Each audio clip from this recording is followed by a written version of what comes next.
మంచిది. ఎలాగే నిలబడి ఉండగా పరిశుద్ధ గ్రంథం నుంచి వాక్యం చదువుకుందాం. కీర్తన గ్రంథము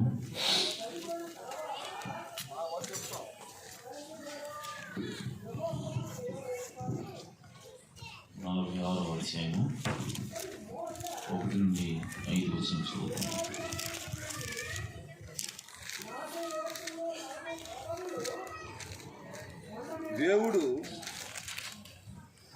దేవుడు మనకు ఆశ్రయ దుర్గమునై ఉన్నాడు. ఆపత్కాలంలో ఆయన నమ్ముకొనదగిన సహాయకుడు. ఆమేన్ ఆమేన్ ఆమేన్. ఆపత్కాలంలో ఆయన నమ్ముకొనదగిన సహాయకుడు కావున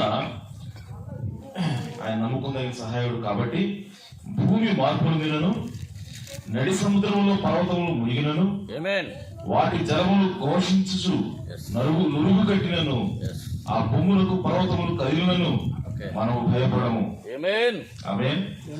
ఒక నది కలదు, దాని కాలువలు దేవుని పట్టణమును సర్వోన్నతుని మందిరపు పరిశుద్ధ స్థలమును సంతోషపరచుచున్నవి.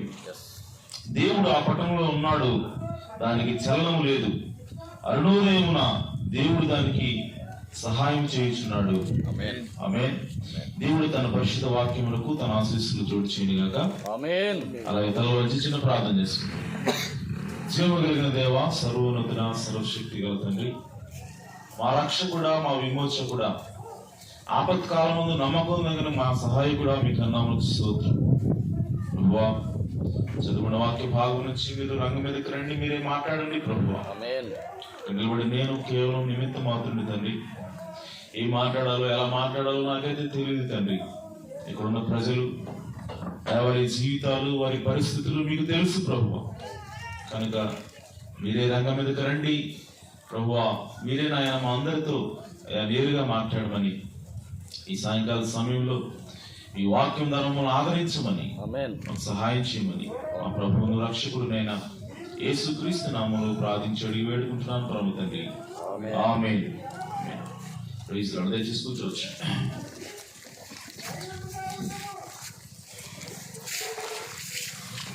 ఆమేన్ ఆమేన్. ప్రభు యేసుక్రీస్తు నామములో అందరికీ వందనాలండి.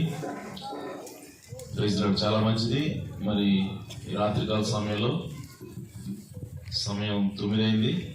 సో ఒక అరగంట 30 గంట లేదంటే గంట సేపు మనం వాక్యం ధ్యానించుకుందాం. చదువుకున్న వాక్య భాగం నుంచి ఈ రాత్రికాల సమయంలో ఒక చిన్న అంశం మీద నేను మాట్లాడాలనుకుంటున్నాను. అంశం ఏంటంటే ఆపత్కాలమందు నమ్ముకునదగిన సహాయకుడు. ఆమేన్ ఆమేన్. సో మనకి ఆపద వచ్చినప్పుడు, మనకి ఏదైనా బాధ వచ్చినప్పుడు మనకి ఖచ్చితంగా సహాయం చేయగలిగేది ఎవరు, మనకి ఖచ్చితంగా మనం ఆదుకునేది ఎవరు అంటే ఆయన ఒకే ఒకడు, ఆయన దేవుడే ఉన్నాడు. ఆమేన్. సో కాబట్టి ఆయన ఏమి వాగ్దానం చేస్తా ఉన్నాడు, కీర్తనలో ఏం మాట్లాడుతున్నాడంటే, నీకు ఏదైనా సరే ఆపద వచ్చినా సరే, ఆమేన్, ఏం మాట్లాడుతున్నాడు, దేవుడు మనకు ఆశ్రయమును దుర్గమునై ఉన్నాడు. ఆమేన్. సో మనకి ఏదైనా సరే బాధ వచ్చినప్పుడు, మనకి ఏదైనా సరే ఇబ్బంది వచ్చినప్పుడు మనం ఎవరిని ఆశ్రయించాలి? దేవుని ఆశ్రయించాలి. కాబట్టి దావీదు ఏమంటాడంటే, మనకు ఆయన ఆశ్రయమును దుర్గమునై ఉన్నాడు. ఆమేన్. అలాగే అంతేనా, ఆపత్కాలంలో ఆయన నమ్ముకున్నదగిన సహాయకుడు. హల్లెలూయా. సో బైబిల్లో ఇంగ్లీష్ ఏం రాయబడిందంటే, he is the present help in the time of trouble అని ఉంది. అంటే ప్రెజెంట్ హెల్ప్ అంటే తక్షణ సహాయం. ఇంకా దీన్ని ఇంకా వివరంగా డీప్ గా మనం అర్థం చేసుకుంటే ఏమనుందంటే, ఆపత్కాలంలో ఆయన సహాయం చేసేవాడు ఉంది, కానీ ఇంగ్లీష్ లో ఏముందంటే ఆపత్కాలంలో తక్షణ సహాయం చేసేవాడు ఉంది. వెంటనే, నో డిలే అన్నమాట. ఓకే. సో ఎలాంటి జాగ్ అనేది లేకుండా, ఎలాంటి లేట్ అనేది లేకుండా మనకి సహాయం చేసేది ఎవరంటే దేవుడే ఉన్నాడు. హల్లెలూయా. ఆమేన్. కాబట్టి దావీదు ఏమన్నాడంటే ఆయన ఆ విధంగా సహాయం చేసేవాడు కాబట్టే భూమి మార్పు నొందినను, నడి సముద్రంలో పర్వతములు కదిలినను. ఆమేన్. భూమి మార్పు నొందినను అన్న మాట దగ్గర ఇంగ్లీష్ లో ఉందంటే నీ కాళ్ళ కింద భూమి కదిలిపోయినా సరే ఉంది. హల్లెలూయా. ఆమేన్. నీ కాళ్ళ కింద భూమి కదిలిపోయినా సరే అటువంటి సమయంలో కూడా మనం భయపడాల్సిన అవసరం లేదంటాడు. ఆమేన్. అలాగే నడి సముద్రంలో పర్వతాలు మునిగిపోతున్నా సరే, అంటే అంత ఉధృతంగా సముద్రం పొంగినా సరే, ఉధృతంగా ఉప్పొంగినా సరే మనం భయపడాల్సిన అవసరం లేదు. ఎందుకంటే మన సహాయకుడు, నమ్ముకొనదగిన మన సహాయకుడు. ఆమేన్. సో ఆయన మనకి కష్ట సమయంలో, ఆయన బాధ సమయంలో మనకి ఆయన ఖచ్చితంగా సహాయం చేసి తీరుతాడు. ఆమేన్. సో ఆ నమ్మకం ఉంది కాబట్టి ఇలాంటి పరిస్థితులు వచ్చినా సరే మనం ఎంత మాత్రం కూడా భయపడాల్సిన అవసరం లేదని దావీదు మాట్లాడుతున్నాడు. ఆమేన్. వాటి జలములు ఘోషించు నురుగు కట్టినను, ఆ పొంగులకు పర్వతములు కదిలినను మనము భయపడము. ఆమేన్. సో కాబట్టి ఇవంతా కూడా ఎవరి గురించి అంటే ఎవరైతే దేవుణ్ణి నమ్ముతా ఉన్నారో, ఎవరైతే దేవునికి నమ్మకంగా జీవిస్తా ఉన్నారో వారి పట్ల దేవుడు ఖచ్చితంగా తక్షణం సహాయం చేసే దేవుడే ఉన్నాడు. ఆమేన్. కాబట్టి మనకి ఏదైనా కష్టం వచ్చినా సరే, బాధ వచ్చినా సరే మనం కుంగిపోవాల్సిన అవసరం లేదు. ఎంత బాధ వచ్చినా సరే, ఆమేన్, ఎంత బాధ వచ్చినా సరే మనం భయపడాల్సిన అవసరం లేదని ఈ లేఖనం ద్వారా మనకి దేవుడు చెబుతా ఉన్నాడు. హల్లెలూయా. కాబట్టి ఇక్కడ కూర్చున్న మనలో ఎవరికైనా సరే బాధలు ఉన్నా సరే, కష్టాలు ఉన్నా సరే మనం కుంగిపోవాల్సిన అవసరం లేదు. ఎందుకంటే మన దేవుడు తక్షణమే మనకు సహాయం చేసే దేవుడే ఉన్నాడు. ఆమేన్. అలాగే అదే కీర్తన గ్రంథం 34వ అధ్యాయంలో ఇంకో మాట దేవుడు చెప్తా ఉన్నాడు. అదేంటంటే నీతిమంతుడు ప్రతి కష్టం నుంచి, ప్రతి ఇబ్బంది నుంచి కూడా విడిపించడానికి దేవుడు సిద్ధంగా ఉన్నాడు. హల్లెలూయా. సో ఒకసారి చదువుదాము కీర్తన గ్రంథం 34వ అధ్యాయము 17.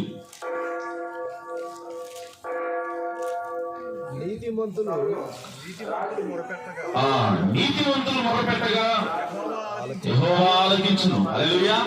సో ఎవరు ప్రార్థన చేస్తే దేవుడు ఆలకిస్తాడంట? నీతిమంతులు ప్రార్థన చేస్తే ఖచ్చితంగా దేవుడు ఆలకిస్తాడు. ఆ ప్రార్థన దేవుడు జవాబు చేస్తాడని చెప్పి ఇక్కడ దావీదు కీర్తనకారుడు మాట్లాడుతూ ఉన్నాడు. వారి శ్రమలన్నిటిలో నుండి, ఆమేన్, వారి శ్రమల్లో కొన్నిటి నుంచి అని అన్నాడా? వారికి వచ్చే శ్రమల్లో కొన్నిటి నుంచి దేవుడు విడిపిస్తానని చెప్పాడా? లేదు, వారికి వచ్చిన శ్రమల అన్నిటిలో నుండి, ఆమేన్, వారి శ్రమల అన్నిటిలో నుండి వారిని విడిపించును. హల్లెలూయా. సో విరిగిన హృదయం గల వారికి యెహోవా ఆపన్నుడు, నలిగిన మనస్సు గల వారిని ఆయన రక్షించును. హల్లెలూయా. ఇంకా ఏం చెప్తున్నాడంటే నీతిమంతుడికి కలుగు ఆపదలు అనేకములు. ఆమేన్. సో నీతిమంతులు ప్రార్థన చేస్తే దేవుడు ఆలకిస్తానంటున్నాడు. అలాగే నీతిమంతులు ఏదైనా సరే ఆపదలు ఆయన రక్షిస్తానంటున్నాడు. అలాగే ఇంకా ఏమంటున్నాడంటే నీతిమంతులు అసలు కష్టాలే రావట్లే మళ్ళీ. ఆమేన్. అది కూడా చెబుతున్నాడు ఆయన. ఆమేన్. నీతిమంతులకి కష్టాలు రావసలు అట్లా ఏమంటున్నాడు? ఇంకా ఏమంటున్నాడు? రావసలు కాదు, కష్టాలు వాళ్ళకే ఎక్కువ వస్తాయంట. ఆమేన్. ఎవరికి ఎక్కువ వస్తాయంట కష్టాలు? నీతిమంతులకే కష్టాలు ఎక్కువ వస్తాయంట. అదే రాయబడింది ఇక్కడ. ఆమేన్. నీతిమంతులకి కలుగు ఆపదలు అనేకములు. ఆమేన్. సో అనేకమైనటువంటి ఆపదలు నీతిమంతులకే వస్తాయి. మరి అంత ఆపదలు వచ్చేటప్పుడు, అంత ఇబ్బందులు వచ్చేటప్పుడు మనం నీతిగా ఉండాల్సిన అవసరం ఏంటండి? ఆమేన్. నీతిగా బతకాల్సిన అవసరం ఏంటి? నీతిగా బ్రతికితే మనకు అన్ని కూడా నెమ్మదిగా ఉంటది, మనకంతా సుఖంగా ఉంటది అని చెప్పి మనం నీతిగా బ్రతకాలని ప్రయత్నం చేస్తాం. కానీ ఇన్ని కష్టాలు వచ్చేటట్టయితే ఆమేన్. సో మన నీతిగా బతికి ఉపయోగం ఏంటి? ఆమేన్. అనంటే ఈ సోదరి సోదరా, దేవుడు ఆ కింద ఏమంటాడంటే వాటన్నిటిలో నుండి యెహోవాని విడిపించును. ఆమేన్. సో కాబట్టి నీతిమంతుడికి అనేక ఆపదలు వచ్చినప్పటికీ వాటి అన్నిటిలో నుండి యెహోవా విడిపిస్తానని వాగ్దానం చేస్తాను. హల్లెలూయా. అయితే నీతిమంతుడికి వచ్చే కష్టాల్లో నుంచి విడిపిస్తాడు దేవుడు. కాబట్టి మనకి నీటి కష్టాలు వచ్చినా సరే, ఇబ్బందులు వచ్చినా సరే బాధ లేదు, నో ఇష్యూ. ఓకే, ఇబ్బంది లేదు. కాబట్టి మనము ధైర్యంగా ఉంటాం. అయితే అసలు ఈ కష్టాలను ఎందుకు దేవుడు తీసుకొస్తా ఉన్నాడు? ఈ బాధలు మన జీవితంలో ఎందుకు రావాలి? ఏం బాధలు రాకుండా చేయొచ్చు కదా దేవుడు మరి. ఆమేన్. సో నీతిగా మనం బ్రతుకుతున్నాం కాబట్టి, దేవుడిని నమ్ముకున్నాం కాబట్టి, ఓకే, వాటి కష్టాలను తీసుకురావడం దేనికి? ఆమేన్. సో వాటి నుంచి తప్పించడం దేనికి మరి? అవునా? ఆలోచన వస్తుంది కదా మనకి. ఓకే, ఆయన దేవుడు కదా, ఆయన ఏమైనా చేయగలరు కదా. కష్టాల నుంచి తప్పించి దేవుడు అసలు కష్టాలే రాకుండా చేయగలడు కదా. ఆమేన్. మరి కష్టాలు రప్పించడం దేనికి? ఆ కష్టాల నుంచి విడిపించడం దేనికి అని అంటే, ప్రియ సోదరి సోదరులారా, మనకి బైబిల్ చెప్తా ఉంది, మనకి ఎప్పుడైతే కష్టం వస్తుందో, మనకి ఎప్పుడైతే బాధ వస్తుందో, ఆ బాధలు, ఆ కష్టాలు మనకి మేలు చేస్తాయంట. హల్లెలూయా. ఆమేన్. ఆమేన్. బాబు, కష్టాలు బాధలు వస్తే మేలు చేస్తాయి మనకి. ఎలాగా అని అంటే, ప్రియ సోదరి సోదరులారా, దేవునికి వాక్యం చెప్తా ఉంది, మనకు వచ్చేటువంటి బాధలు మన హృదయాన్ని గుణపరుస్తాయని బైబిల్ చెప్తాం. హల్లెలూయా. ఆమేన్. సో మన సంతోషంగా ఉన్నప్పుడు మన హృదయం సరే అవుదండి, మన హృదయంలో మార్పు రాదు. ఓకే, సంతోషిస్తాం, ఇంకా మనకు మేలు జరుగుతుంటే ఇంకా ఉత్సాహిస్తాం, ఇంకా చేస్తాం. సో అది ఏం చేస్తుందంటే దేవుడి నుంచి దూరంగా తీసుకెళ్తే అవకాశం ఉంది కానీ. ఆమేన్. కానీ నీకు ఎప్పుడైతే బాధ వస్తుందో, నీకు ఎప్పుడైతే కష్టం వస్తుందో, అదేం చేస్తుందంటే నీ హృదయాన్ని మార్పు చెందిస్తుంది. కానీ నీకు వచ్చే సంతోషం నీ హృదయాన్ని మార్చలేదు, కానీ నీకు వచ్చే బాధ, నీకు వచ్చే కష్టమే మన హృదయాన్ని మార్పు చెందిస్తాయి, మన గుణాన్ని రూపుదిద్దుతాయి. ఆమేన్. అందుకోసము దేవుడు ఏం తీసుకొస్తున్నాడంటే కష్టాలని, బాధల్ని తీసుకొని వస్తా ఉన్నాడు. ఆమేన్. తీసుకొని రావటం, అలాగే మనల్ని గుణపరచడం, ఆ తర్వాత మనం గుణపడంగానే మళ్ళీ వాటి నుంచి మనం తప్పించడం. ఆమేన్. సో ఇది దేవుని యొక్క ప్రణాళిక అయినది, ఇది దేవుని యొక్క విధానమైనది. అందుకోసమే దేవుడు అటువంటి బాధల్ని, అటువంటి ఇబ్బందుల్ని మన జీవితంలో తీసుకొస్తా ఉన్నాడు. అలాగే ప్రియ సహోదరి సహోదరులారా, మనకి కష్టాలు వచ్చినప్పుడు ప్రవక్త అంటున్నాడు, దేవుడు అంటున్నాడు, మనకి కష్టాలు వచ్చినప్పుడు మనం ఎలా అవుతాం అంటే, మనం హంబుల్గా అయిపోతాం, మనము దీనులుగా అయిపోతాం, మనం కుంగిపోతాం, మనం ఎలా ఉంటాం అంటే వినయంగా మారిపోతాం అన్నమాట. ఆమేన్. సో కష్టాలు, బాధలు మనల్ని ఏం చేస్తాయంటే మనల్ని వినయ మనస్కులుగా మారుస్తాయి. సో కష్టాలు, బాధలు మనల్ని ఏం చేస్తాయంటే మనల్ని దీన మనస్కులుగా మారుస్తాయి. సో మనం దీనులమైనప్పుడు, మనం వినయ మనస్సు వచ్చినప్పుడు మనకి ఏంటంటే ఉపయోగం అని అంటే, దేవునికి వాక్యం తెలియజేస్తా ఉంది, ఎవరైతే దీనులుగా ఉంటారో, ఎవరైతే దీన మనసు కలిగి ఉంటారో వాళ్ళ దగ్గరే దేవుడు నివాసం చేస్తాడు. హల్లెలూయా. సో దీన మనస్సు, వినయ మనస్సు ఉండటం వల్ల వచ్చే లాభం ఏంటి? దేవుడు మనతో నివాసం చేస్తాడు. ఆమేన్. యెషయా గ్రంథం 57వ అధ్యాయం 15వ వచనం. ఈ మాట ఎక్కడ ఉందంటే యెషయా గ్రంథం 57వ అధ్యాయము 15వ వచనంలో దేవుడు మాట్లాడుతూ ఉన్నాడు. యెషయా గ్రంథం 57వ అధ్యాయము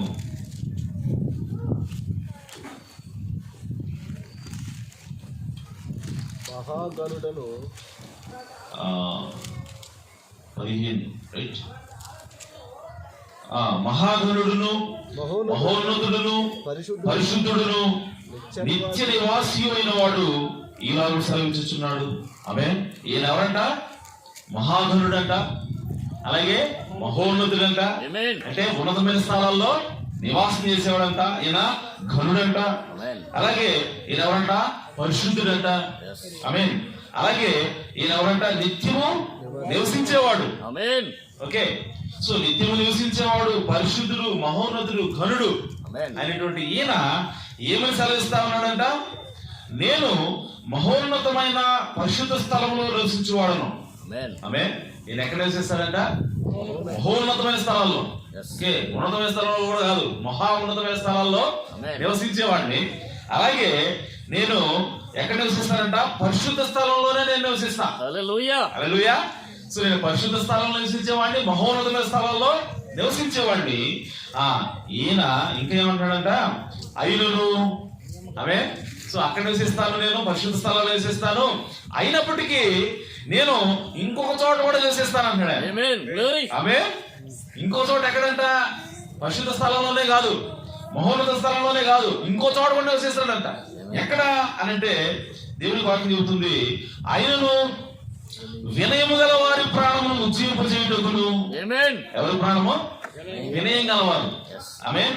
అలాగే నలిగిన వారి ప్రాణం ఉజ్జీంపచేయుటకును, ఇంకా నలిగిపోతారే, ఓకే, శ్రమలతోటి, బాధలతోటి, కష్టాలతోటి నలిగిపోతారే, వాళ్ళ ప్రాణాన్ని ఉజ్జీంపచేయడానికి వినయము గల వారి యొద్దను, దీన మనస్సు గల వారి యొద్దను నివసించుచున్నాను. హల్లెలూయా. సో దేవుడు ఎక్కడ నివసం చేస్తాడంట? మహోన్నతమైన స్థలంలోనే కాదు, పరిశుద్ధమైన స్థలాల్లోనే కాదు, ఇంకా ఎక్కడ నివాసం చేస్తాడంటే దీనమైన హృదయం గల వారి దగ్గర, అలాగే వినయ మనస్సులు గల వారి దగ్గర నేను నివాసం చేస్తాను అంటున్నాడు. హల్లెలూయా. కాబట్టి దేవుడు మనలో నివాసం చేయాలి అంటే మనం ఎలాంటి హృదయం కలిగి ఉండాలి? దీన హృదయం కలిగి ఉండాలి, అలాగే వినయంగా మనం ఉండాలా. ఆమేన్. అప్పుడే దేవుడు మనలో నివాసం చేస్తాడు తప్ప, ఆమేన్, మనము నేనంటే ఏమనుకుంటున్నావు, నా గురించి ఏమనుకుంటున్నావు నువ్వు అని మనం ఆ విధంగా కోపంగా లేదంటే గర్వంగా ఉన్నట్లయితే అటువంటి గర్వ హృదయాల దగ్గర దేవుడు ఎంత మాత్రం కూడా నివాసము చేయడు. ఆమేన్. సో కాబట్టి దేవుడు పరిశుద్ధ స్థలాల్లోనే కాదు, ఉన్నతమైన స్థలాల్లోనే కాదు, దేవుడు వినయం గల వారి దగ్గర, అలాగే దీన మనస్సు గల వారి దగ్గర దేవుడు నివాసం చేస్తా ఉన్నాడు. ఆమేన్. సో కాబట్టి ఆ విధంగా నివాసం చేయాలంటే మనకి దీన హృదయం కావాలి, వినయ మనస్సు కావాలి కదా. మరి ఆ వినయ మనస్సు కావాలంటే మనకి అది ఎలా వస్తుందని అంటే, ప్రియ సోదరి సోదరులారా, మనకి కష్టాలు, బాధలు, శ్రమలు ఇవి వచ్చినప్పుడే మనం ఆ వినయాన్ని నేర్చుకుంటాం. ఇవన్నీ వచ్చినప్పుడే మనం దీన మనస్కులుగా మారిపోతాము. కాబట్టి అందుకోసం బైబిల్ ఇంకా ఏం చెప్తా ఉందంటే, ఇవన్నీ కూడా మనకు వచ్చే బాధలు, కష్టాలు ఇవన్నీ కూడా బంగారం కంటే అవి ఎంతో ఉన్నతమైనవి అని చెప్తాం. హల్లెలూయా. ఎందుకంటే అవి మన హృదయాన్ని బాగు చేస్తాం. ఆమేన్. అలాగే ప్రియ సోదరి సోదరులారా, మనకి ఇంకా ఏం చెప్తుంది దేవుని వాక్యము, ఎవరైతే లోకంలో ఉంటారో వాళ్ళ దగ్గర అక్కడ లోకంలో కష్టాలు ఉంటాయి, లోకంలో బాధలు ఉంటాయి, కానీ మీరు నాలో ఉన్నట్లయితే మీకు శాంతి ఉంటుందని యేసు చెప్తున్నాడు. ఆమేన్. లోకంలో కష్టాలు ఉంటాయి, లోకంలో బాధలు ఉంటాయి, కానీ మీరు కనుక నాలో ఉంటే, ఆమేన్, ఆ కష్టాలు, ఆ బాధలు, ఆ ఇబ్బందులు అవి మిమ్మల్ని ఏమీ చేయలేవని యేసు ప్రభు స్పష్టంగా మాట్లాడుతున్నాడు. యోహాను సువార్త 16:33 మాట ఉంటుంది. యోహాను సువార్త 16:33 దేవుడు ఆ విధంగా మాట్లాడుతున్నాడు. దేవుడి దగ్గర, దేవుళ్ళు ఉన్నప్పుడు మనకి శాంతి ఉంటుంది. కానీ ఈ లోకంలో ఏముంటుందంటే కష్టాలు, బాధలు ఉంటాయి. సో కాబట్టి దేవుళ్ళు ఉన్నవాళ్ళు కష్టాలు వచ్చినా సరే కుంగిపోవాల్సిన అవసరం లేదని దేవుని యొక్క వాక్యం తెలియజేస్తుంది. 16వ అధ్యాయం, నా యందు మీకు సమాధానం కలుగునట్లు ఈ మాటలు మీతో చెప్పుచున్నాను. లోకంలో మీకు శ్రమ కలుగును, ఆయనను ధైర్యం తెచ్చుకుని నేను లోకమును జయించి ఉన్నాను. హల్లెలూయా. సో మనకి లోకంలో ఉన్నప్పుడు మనకి కష్టాలు వస్తాయి, బాధలు వస్తాయి. అంటే లోకంలో ఉన్నప్పుడు అంటే నువ్వు యేసుక్రీస్తు బయట ఉన్నప్పుడు కాదు, యేసుక్రీస్తులోనే జీవిస్తావు. యేసుక్రీస్తులో ఉంటే నీకు శాంతి, సమాధానం ఉంటుంది. అట్ ద సేమ్ టైం మనం ఈ లోకంలో, ఈ భూమి మీద ఉన్నాం కాబట్టి ఈ లోకంలో మనం బయటికి వెళ్తా ఉంటాం, పనులు చేస్తూ ఉంటాం. ఇవన్నీ చేస్తున్నప్పుడు మనకి కష్టాలు వస్తాయి, బాధలు వస్తాయి, ఆమేన్, ఇరుకులు వస్తాయి, ఇబ్బందులు వస్తాయి. అవి వచ్చినప్పుడు అరే ఎందుకున్నాను ఈ లోకంలో నేను అని చెప్పి నువ్వు బాధపడొద్దు. ఎందుకంటే ఆ లోకాన్ని నేను ఆల్రెడీ జయించాను అన్నాడు యేసు. హల్లెలూయా. కాబట్టి మనం క్రీస్తులో ఉన్నట్లయితే ఈ లోకానికి, ఈ లోకం ద్వారా వచ్చినటువంటి శ్రమలకి, బాధలకి నువ్వు కృంగిపోవాల్సిన అవసరం లేదు. ఎందుకంటే ఆ లోకాన్ని నేను జయించానని యేసు చెప్తున్నాడు. అంత మాత్రమే కాదు, ఆ కష్టాలు, బాధల్లో కూడా నేను నా సమాధానం నీకు ఇస్తానంటాడు. ఆమేన్.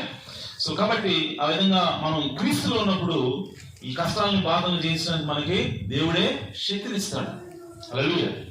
అలాగే దేవుని యొక్క వాక్యం ఏం చెప్తుందంటే, ఇంకా మనకందరికి కూడా తెలుసు, యోబు గురించి తెలుసు, యాకోబు గురించి తెలుసు. ఓకే, యోబుకి ఎన్నో కష్టాలు వచ్చాయి, ఎన్నో బాధలు వచ్చాయి. సో అవన్నీ కూడా దేవుడి నుంచి ఆయన దూరం చేయలేదు, కానీ ఇంకా దేవుడికి దగ్గర చేసేవి. హల్లెలూయా. సో అలాగే యాకోబు కూడా అనేకమైనటువంటి కష్టాలు వచ్చాయి, అనేకమైన బాధలు వచ్చాయి. ఒకసారి యాకోబుకి తన అన్న ద్వారా ఒత్తిడి వచ్చింది. ఆమేన్. సో తన అన్న 400 మంది మార్పులతో కత్తులు, ఓకే, ఆయుధాలు తీసుకుని ఆయన యాకోబుని ఎదుర్కోవడానికి వస్తా ఉన్నాడు. యాకోబుని టెన్షన్ ప్రారంభమైంది. ఆమేన్. సో వణుకు ప్రారంభమైంది, భయం వచ్చేసింది. అమ్మో, నా అన్నకి నేను ద్రోహం చేశాను, అన్యాయం చేశాను, తనకున్నటువంటి ఆ జ్యేష్ఠత హక్కుని నేను దొంగతనంగా లాగేసుకున్నాను, కాబట్టి నా అన్న నా మీద పగబట్టాడు.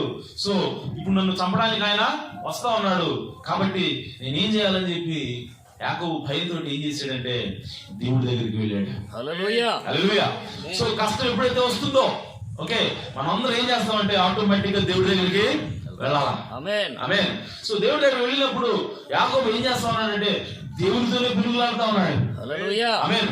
ఎంతగా పిలుగులాడుతున్నాడంటే యాకోబు పట్టిన పట్టుని విడిపించుకోవడానికి దేవుడు కూడా సాధ్యం కాలేదు. అయినా నన్ను విడిచిపెట్టు నేను వెళ్ళిపోవాలని చెప్పి దేవుడు చెప్తా ఉంటే అయ్యా నేను నిన్ను విడిచిపెట్టను. ఆమేన్. నీవు నన్ను ఆశీర్వదించేంత వరకు నేను నిన్ను విడిచిపెట్టనని చెప్పి యాకోబు గట్టిగా పట్టుబట్టుకున్నాడు. దానికి కారణం ఏంటంటే అతనికి వచ్చిన శ్రమ, అతనికి వచ్చిన బాధ. సో యాకోబు కనుక ఆ బాధ రాకపోయి ఉంటే, యాకోబు కనుక ఒత్తిడి రాకపోయి ఉంటే యాకోబు ఆ విధంగా దేవుడు పట్టుకునేవాడా? ఆమేన్. సో కాబట్టి కష్టాలు బాధలు మనకు వచ్చినప్పుడు అవి మనం ఏం చేస్తాయంటే దేవుడికి ఇంకా దగ్గరగా తీసుకెళ్తాం. హల్లెలూయా. హల్లెలూయా. సో ఆ కష్టం రావడం వల్ల ఇప్పుడు యాకోబుని దేవుడు ఏం చేశాడంటే ఒకసారిగా యాకోబుని ఇశ్రాయేలుగా మార్చేశాడు. ఆమేన్. ఆమేన్. అప్పటి నుంచి కూడా యాకోబు యొక్క నడక మారిందని బైబిల్ చెప్తా ఉంది. హల్లెలూయా. సో కాబట్టి ఆ సంఘటన తన జీవితం తన యొక్క నడత ఎందుకు మారింది అంటే అతనికి వచ్చిన కష్టాన్ని బట్టి. ఆమేన్. ఆమేన్. తనకు వచ్చిన కష్టాన్ని బట్టి యాకోబు ఏం చేశాడంటే ఇప్పుడు దేవునికి దగ్గరగా జీవిస్తా ఉన్నాడు. దేవుడు తన హృదయాన్ని మార్చాడు. దానికి కారణం యాకోబు వచ్చిన కష్టము. కాబట్టి ప్రియ సహోదరి సహోదరులారా మనకు వచ్చేటువంటి బాధల వల్ల కూడా మనం ఏమవుతాం అంటే దేవునికి ఇంకా దగ్గరగా అవుతాము.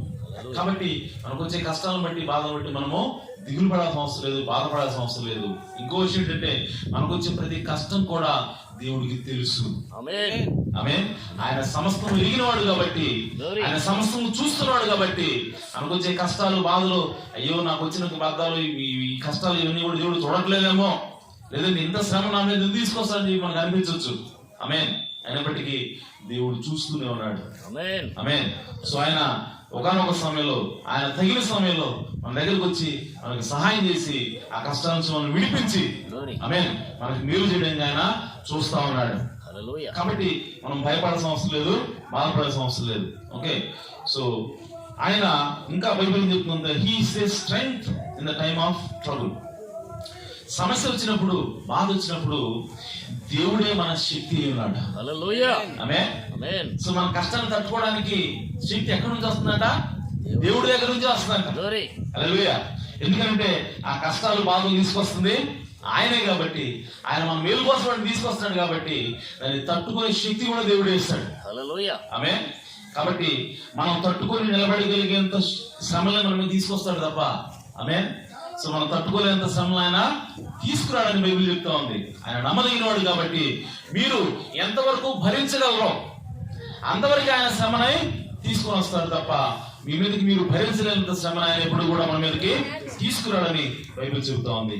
కాబట్టి ప్రియ సహోదర సహోదరా దేవుని వాక్యంలో దేవుని ద్వారా దేవునిలో కొనసాగుతున్న మన కష్టాలు వచ్చినప్పుడు, మనకు బాధలు వచ్చినప్పుడు మనం ఏం చేయాలంటే నిజంగా సంతోషించవలసిన ఉన్నాం. ఆమేన్. He is power to faint. So బలహీనులకి ఆయన శక్తినిచ్చేవాడని యెషయా గ్రంథంలో రాయబడింది. ఆమేన్. ఆయన ఎవరంట? బలహీనులకి శక్తినిచ్చేవాడు. అలాగే ఇంకేం రాయబడిందంటే God sometimes let us come to the end of the road because he wants to show his power because he loves us. So దేవుడు అంట ఒక్కోసారి మనకు వచ్చే కష్టాలు బాధల్ని ఓకే చివరిదాకా చూస్తూ ఉంటాడంట. ఆమేన్. చివరికి వచ్చేంత వీడి పని అయిపోయిందిరా ఇంకా వీడు చచ్చిపోవటమే అని అనుకునేంత వరకు కూడా దేవుడు ఏం మాట్లాడాడు కదలకుండా అలా చూస్తూ ఉంటాడంట. ఆమేన్. ఎప్పుడైతే చివరికి వస్తామో ఇంకా అయిపోయిందిరా నా పని ఇంకా ఓకే నేను చచ్చిపోవటం అని చెప్పి అనుకునే సమయానికి దేవుడు రంగం మీదకి వచ్చి మొత్తం పరిస్థితిని మారుస్తున్నాడు. సో ఆ విధంగానే ప్రియ సోదరి సోదరా షడ్రక్ మెషక్ అబేద్నెగోలు ఉన్నారు, మనకు అందరికీ తెలుసు. ఓకే. వాళ్ళు దేవుని యొక్క వాక్య నిమిత్తము వాళ్ళు ఏంటంటే వాళ్ళు అగ్నిగుండంలోకి వెళ్ళవలసిన పరిస్థితి వచ్చింది. ఆమేన్. సో రాజు దగ్గర విచారణకు వచ్చారు. విచారణ జరుగుతుంది. ఒక పక్క మీరెందుకు ఈ విధంగా రాజాకి లోపడలేదు, ఆ బొమ్మ కిందకి మొక్కలేదని చెప్పి విచారణ జరుగుతున్నప్పుడు దేవుడు సైలెంట్ గా ఉన్నాడంట. ఆమేన్. దేవుడు మాట్లాడలేదంట. ఓకే. ఆ తర్వాత ఆ రాజు వీళ్ళు చెప్పిన సమాధానం వాళ్ళు ఏమన్నారంటే రాజా మేము మా దేవుడైన యెహోవా మాట తప్ప మీకు ఏది కూడా మేము వినము, మా దేవుడు ఏ బొమ్మకు మొక్కొద్దన్నాడు కాబట్టి నువ్వు రాజు అయినా సరే, నువ్వు నిలబెట్టిన బొమ్మ అయినా సరే దానికి మేము మొక్కం. మాకు కావాల్సింది మా దేవుడు మాత్రమే అది కూడా చెప్పారు. హల్లెలూయా. చెప్పినప్పుడు రాజుకు బాగా కోపం వచ్చింది. బాగా కోపం వచ్చి ఆయన ఏమన్నాడంటే అగ్నిగుండాలని 7 అంతలు ఎక్కువ చేయండి ఇంకా అన్నాడు. ఆమె అయినా కూడా దేవుడు మేల్కొని ఉన్నాడంట. అప్పుడు కూడా రాలేదంట. ఆమె ఆ తర్వాత రాజు ఆజ్ఞించండి, రే బంట్లు ఎవరు రండి, ఇదిగో వీళ్ళని కట్టండి, ఓకే బంధించండి అని చెప్పి అప్పుడప్పుడు ఆ బంధించినప్పుడు కూడా దేవుడు మెదలకుండా ఉన్నాడంట. రైట్ సైలెంట్గా ఉన్నాడంట. ఓకే ఆ తర్వాత వాళ్ళని తీసుకొని అగ్నిగుండంలో వేయడానికి తీసుకుపోతా ఉన్నారంట. అప్పుడు కూడా సైలెంట్గా ఉన్నాడంట. దేవుడు రాలేదంట. ఓకే ఇక దగ్గరలోకి వెళ్ళారంట. ఆమె సో దగ్గరికి వెళ్ళిన తర్వాత అప్పుడు కూడా దేవుడు రంగం మీదకి రాలేదంట. ఆమె సో దగ్గరికి వెళ్ళి వాళ్ళని విసరడానికి సిద్ధపడుతున్నారంట. అప్పుడు కూడా దేవుడు రంగం మీదకి రాలేదంట. ఆమె సో వాళ్ళని ఎప్పుడైతే విసిరేశారో, సో ఆ విసిరేసుడికి ఆ విసిరేసుడు కూడా కాలిపోయారంట. ఆమె సో ఆ సమయంలో ఆ రంగం మీదకి వచ్చాడంట. ఎప్పుడైతే వాళ్ళు అగ్నిగుండంలో ప్రవేశించారో లాస్ట్ మూమెంట్, చివరి మూమెంట్ లో దేవుడు రంగం మీదకి వచ్చి ఏసింది 3 అయితే లోపల అగ్నిగుండంలో 4 ఉన్నారంట.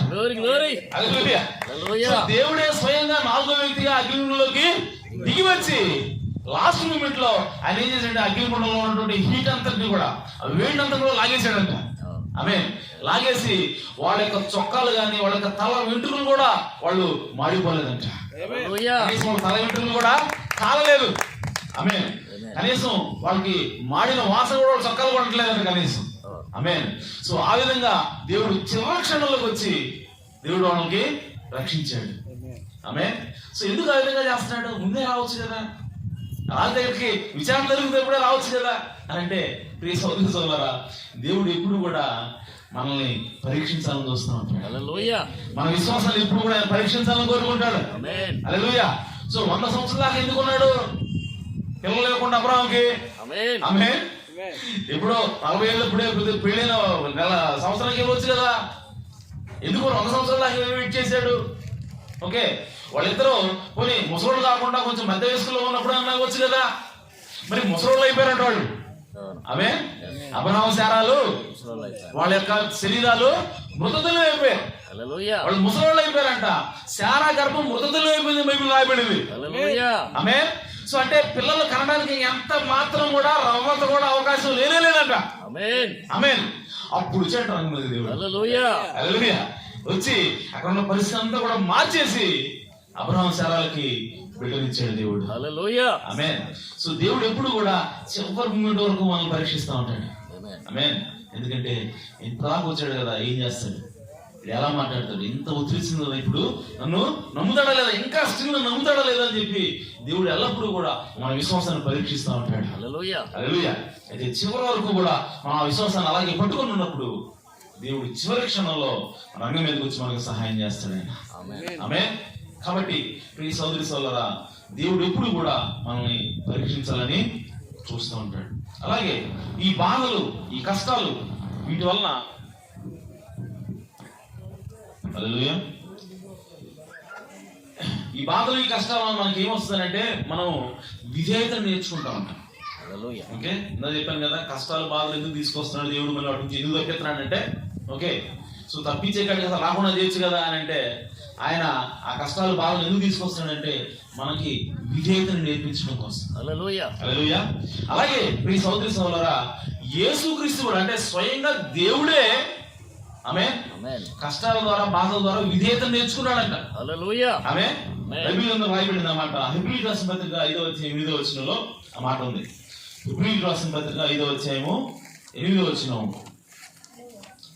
కష్టాల ద్వారా బాధల ద్వారా మనకి ఏమొస్తుందంట? విధేయత వస్తుంది, వినయం వస్తుంది. ఆమేన్. సో ఒకసారి చూడండి, హెబ్రీయులకు రాసిన పత్రిక 5వ అధ్యాయము 8వ వచనం. ఆయన కుమారుడయ్యుండి తాను పొందిన శ్రమల వలన విధేయతను నేర్చుకున్నాడు. ఆమేన్. ఎవరంట ఆయన? యేసుక్రీస్తు. ఆమేన్. ఎవరి గురించి ఆ లేఖనం? యేసుక్రీస్తు గురించి. యేసుక్రీస్తు స్వయంగా దేవునికి కుమారుడై ఉండి ఆమేన్ ఆయన విధేయతను నేర్చుకున్నాడంట. ఆమేన్. ఎలా నేర్చుకున్నాడంట విధేయత? శ్రమల వలన. ఆమేన్. అదే రాయబడింది 5వ అధ్యాయము 8వ వచనంలో ఏం రాయబడింది? ఆయన కుమారుడై ఉండి తాను పొందిన శ్రమల వలన హల్లెలూయా. సో విధేయత నేర్చుకొనెను. అంటే ఈరోజు మనం కూడా, అంటే దేవుడేనా అంటే ఆయనే శ్రమల ద్వారా విధేయత నేర్చుకుంటే, మరి మనం విధేయత అవ్వాలంటే, మనం కూడా విధేయత నేర్చుకోవాలంటే మనకి మన శ్రమలు అవసరం లేదా? ఆమేన్, అవసరమే. ఓకే, సో ఇదేదో ఆ శ్రమ లేదు మీరు పడంటారా బాబు ఏంటి, నేను మాత్రం శ్రమ అనిపించడం చెప్పడం కాదు. దేవుడు కూడా స్వయంగా ఈ శరీరంలో ఉన్నప్పుడు ఆయన కూడా శ్రమల ద్వారానే నేర్చుకుంటున్నాడు. హల్లెలూయా. సో కేవలం మీరు ఏంటి నేను చేయనంటాం కాదు, ఆయన స్వయంగా అనుభవించి ఆమేన్ శ్రమల్ని ఇప్పుడు మనకు కూడా చెప్తున్నాడు, మీరు కూడా అనుభవించుంటారు. ఆమేన్. సో తద్వారా ఎవరైతే శ్రమల ద్వారా ఉన్నారో, ఎవరైతే శ్రమల ద్వారా, ఇరుల ద్వారా, ఇబ్బందుల ద్వారా వెళ్తా ఉన్నారో వాళ్ళని అర్థం చేసుకునేటువంటి మనసు ఇప్పుడు యేసుక్రీస్తు కూడా వస్తా ఉంది.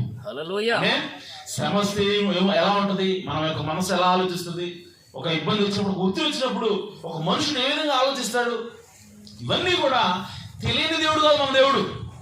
ఆమేన్. శరీరంలోకి వచ్చి మరి ఆయన అవన్నీ కూడా రుచి చూసి తెలుసుకున్నాడంట. హల్లెలూయా. సో కాబట్టి మనం ఎప్పుడైనా కష్టాల ద్వారా, బాధల ద్వారా, ఇబ్బందుల ద్వారా వెళ్తున్నప్పుడు, అయ్యా నాకు వచ్చే కష్టాలు, నాకు వచ్చే బాధలు నువ్వు దేవుడు కాబట్టి నీకే అర్థం అవుతాయని చెప్పి అంటానికి లేదు మనం. ఆమె ఎందుకనంటే ఆయన ఆల్రెడీ ఆ కష్టాలను బాధలు అనుభవించే ఉన్నాడు ఆయన. కాబట్టి మనల్ని ఖచ్చితంగా పర్ఫెక్ట్ గా మనం అర్థం చేసుకోగల ఆయన. హల్లెలూయా. కాబట్టి ఆయన నా బాధ అర్థం అవుతూ లేదు. ఓకే, నేను వెళ్ళిన కష్టం ఆయన ఎప్పుడు అనుభవించాడో లేదో. ఓకే, నా కష్టం అనుభవితే కదా మీకు తెలిసేది అంటాం మనం జనరల్ గా. సో ఎవరైనా సరే మనం బాగా బాధలు ఉన్నప్పుడు ఎవరైనా వచ్చి అమ్మా దాని ఏమన్నా తగ్గిపోతులేమ్మా అని అంటుంటే, నీకేం తెలుసమ్మా నా బాధ, నేను లేదు నువ్వు అనుభవితే నీకు తెలియదు, నీకు ఒడ్డు నుండి మాట్లాడటం సింపులే అంటారు. ఓకే, కానీ యేసుక్రీస్తు ఒడ్డు నుండి మాట్లాడాడు కాదండి. ఆమేన్. ఆయన ఆల్రెడీ దిగి లోతు చూసి ఓకే మనల్ని ఆదరించే దేవుడు ఉన్నాడు. హల్లెలూయా. కాబట్టి ఆయన విధేయత నేర్చుకోవడానికి ఆయన కూడా శ్రమలు గుండా వెళ్ళవలసి వచ్చింది. కాబట్టి శ్రమలు అనేవి, శోధనలు అనేవి ఒక క్రైస్తవుని జీవితంలో అవి అత్యంత అవసరమైనవి. ఆమేన్. కాబట్టి మీరు ఇక్కడ ఉన్న ఎవరైనా సరే క్రీస్తు నమ్ముకుంటే మాకు సుఖాలు వస్తాయి, సంతోషాలు వస్తాయని చెప్పి అనుకుంటే, బైబిల్ చెబుతా ఉంది మనకి నమ్ముకున్న వాళ్ళ కంటే ఇంకా ఎక్కువ వస్తాయి అన్నమాట. ఆమేన్. నమ్ముకున్న వాళ్ళ కంటే ఇంకా ఎక్కువ వస్తాయి. వాటికి రెడీగా ఉండాలి, వాటికి సిద్ధంగా ఉండాలి. ఓకే, అయితే ఈ సోదరి సోదరా బైబిల్ చెప్తుందంటే దాని వలన, ఆ శ్రమల వలన మనకి మేలే జరుగుతుంది తప్ప కీడు ఎంత మాత్రమూ జరగదు. హల్లెలూయా. సో ఆ శ్రమలన్నీ, ఆ బాధలన్నీ మన మేలు కోసమే, మనకు మంచి చేయాలనే ఉద్దేశంతో, మన యొక్క హృదయాన్ని గుణపరచాలని, మనల్ని ఇంకా మన లోపలికి వచ్చి దేవుడు నివాసం చేయాలనే ఉద్దేశంతో ఆమేన్ దేవుడు ఆ శ్రమలను, ఆ శోధనలు మనకి తీసుకుని వస్తున్నాడు. ఎందుకంటే నిన్న చదువుకున్నాం, దేవుడు ఎవరి దగ్గర నివాసం చేస్తాడంట? వినయ మనస్కుల దగ్గర, దీనమైన హృదయం గల వారి దగ్గర దేవుడు నివాసం చేస్తాడు. ఆయన కేవలం పరిశుద్ధ స్థలంలోనో లేదంటే మహోన్నతమైన స్థలంలో మాత్రమే నివాసం చేసేవాడు కాదు, నేను దీనుల హృదయాల్లో నివాసం చేసేవాడిని. ఆమేన్. సో అలాగా మనలో నివాసం చేయాలంటే దేవుడు మనం దీన మనసు కలిగి ఉండాలా, వినయ మనసు కలిగి ఉండాలా. ఆ వినయ మనసు ఎలా వస్తుంది అని అంటే, యేసు ఏ విధంగా శ్రమల ద్వారా వినయ మనసుని నేర్చుకున్నాడో ఆయన మనం కూడా ఆ విధంగానే శ్రమల ద్వారా వెళ్ళినప్పుడు మనకు ఆ దీన మనసు వస్తుంది, వినయ మనసు వస్తుంది. తద్వారా దేవుడు మన లోపలికి వచ్చి నివాసం చేయడానికి ఆమేన్. కాబట్టి ప్రియ సోదరి సోదరులు, దేవుని యొక్క వాక్యం మనకు స్పష్టంగా చెప్తుంది.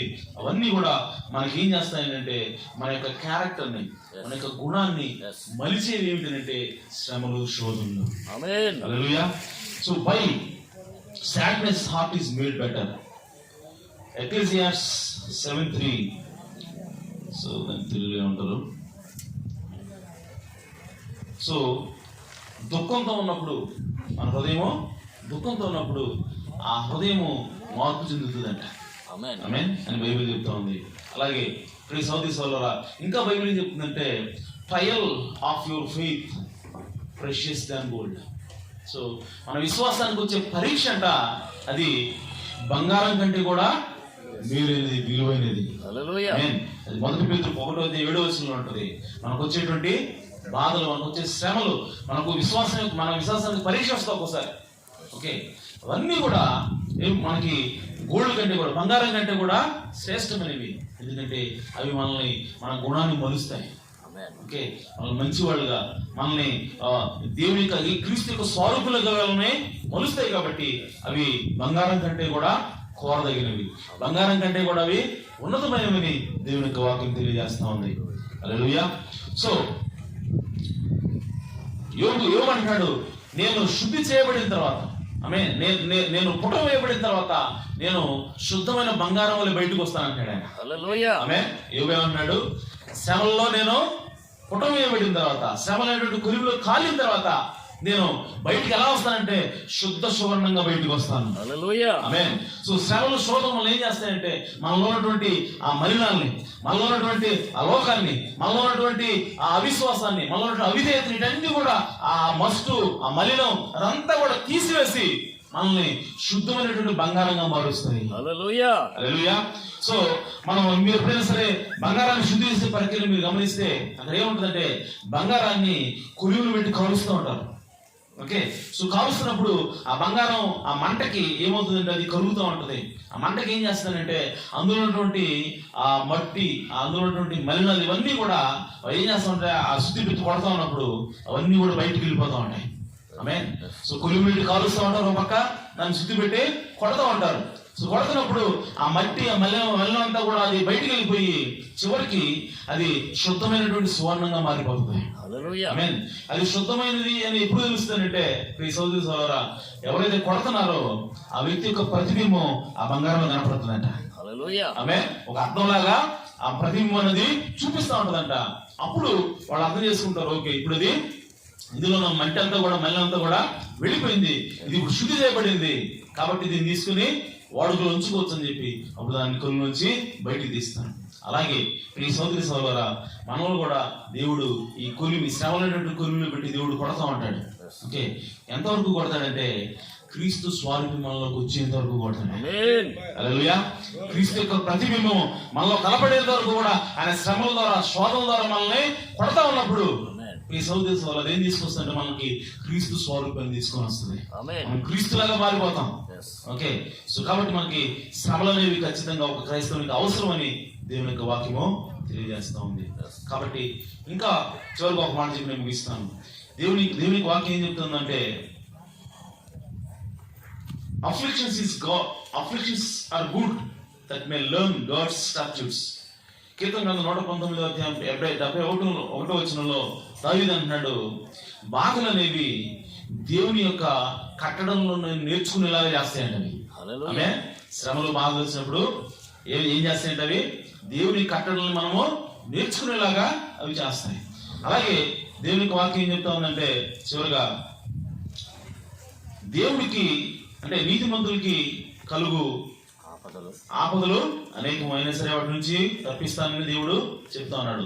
ఇంకా చివరిగా దేవుడు ఏం మాట్లాడుతూ ఉన్నాడంటే మనకు వచ్చే ప్రతి శ్రమ కూడా ఆయనకి ముందే తెలుసు. హల్లెలూయా.